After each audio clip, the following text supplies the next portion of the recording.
The reason why the 2024 season was so successful for the Denver Broncos is not because they won 10 games and clinched their first winning season since 2016.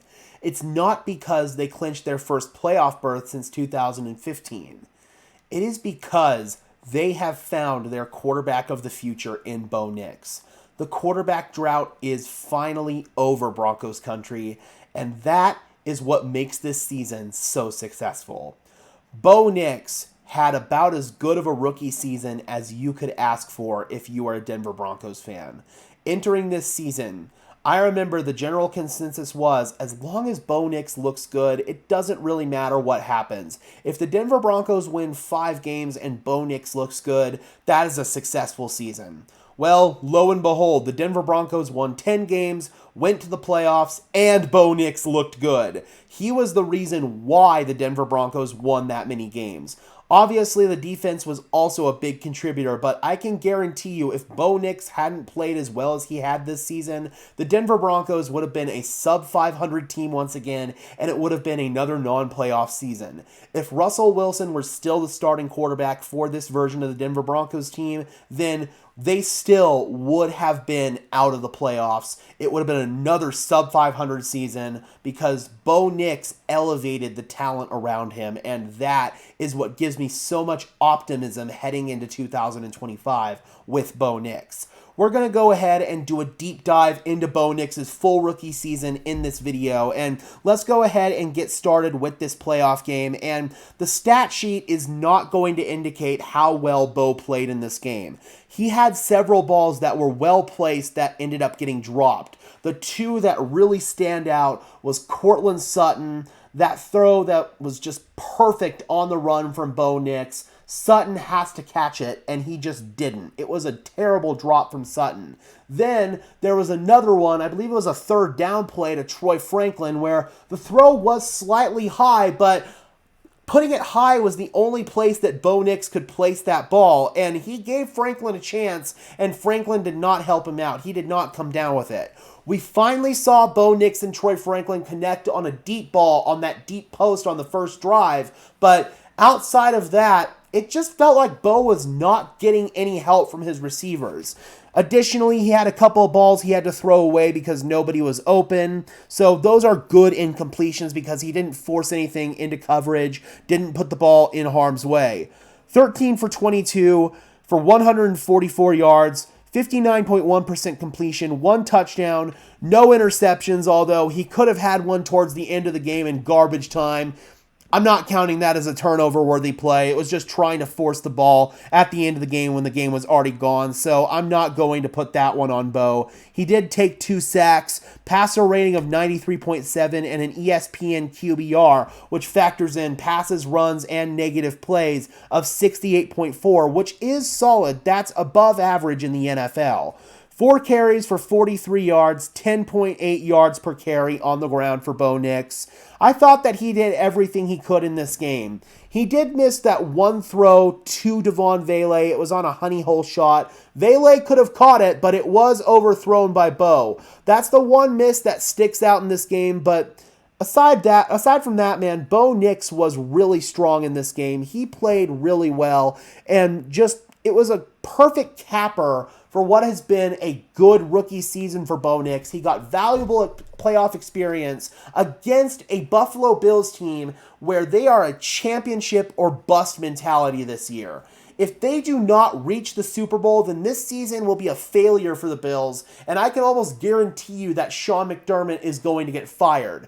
That is what the Denver Broncos were up against in this game, and when your defense was giving you no help whatsoever, and your receivers were giving you no help whatsoever, Bo Nix was able to rise up and was able to keep this Broncos team afloat until the team just was unable to stay afloat any longer. There were too many holes in the life raft, and they just ended up sinking.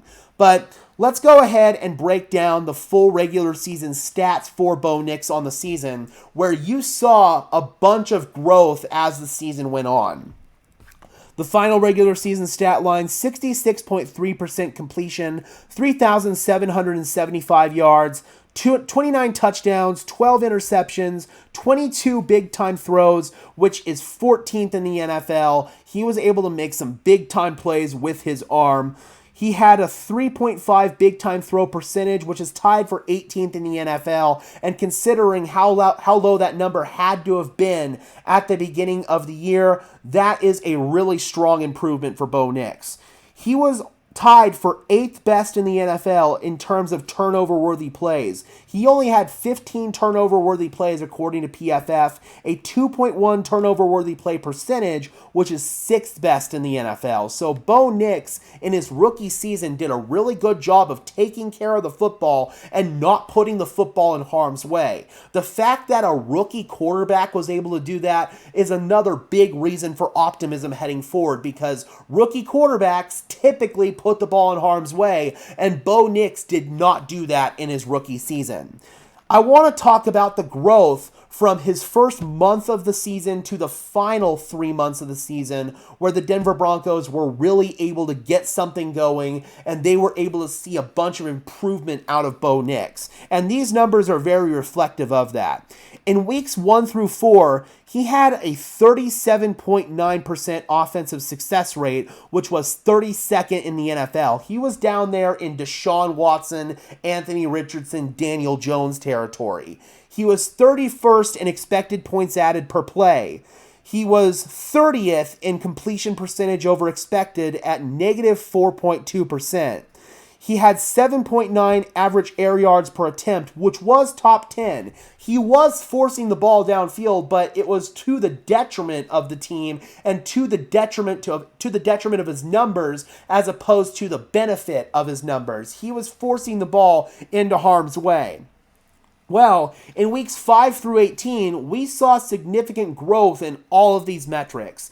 He shot up from a 37.9% success rate to a 47.7% success rate. He went from bottom of the barrel to league average. That's really good improvement for a rookie quarterback. He went from 31st in EPA per play to 12th in EPA per play. He went from 30th in CPOE to 15th in CPOE, and he actually went down in his average air yards per attempt, which tells me that he wasn't forcing the ball as much and he wasn't trying to make plays happen deep downfield.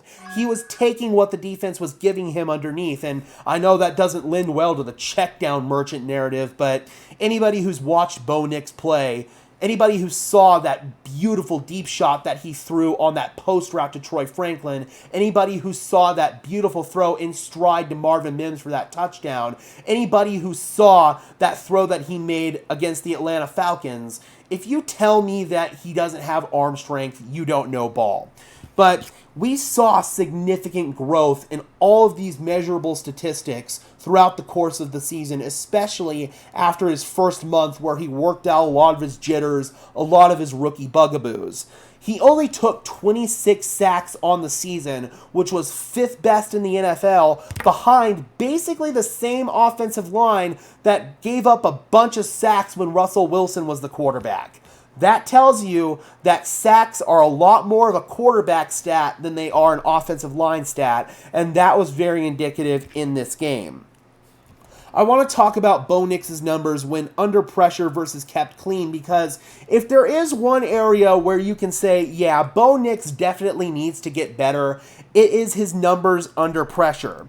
When he's kept clean, he's got a 71.8% completion, 3,131 yards, 25 touchdowns, 7 interceptions, 18 big-time throws, and 9 turnover-worthy plays. But when he's under pressure, 47.5% completion, 788 yards, 5 touchdowns, 5 picks, 4 big-time throws, and 6 turnover-worthy plays. So Bo Nix needs to get better at handling pressure, not abandoning clean pockets too early. That is one area of Bo Nix's game where he's got to get better. But I am confident that that will improve, like it does for most quarterbacks, as they get more reps, as they get more experience, and we have seen Bo Nix get better in that area as the season has gone on.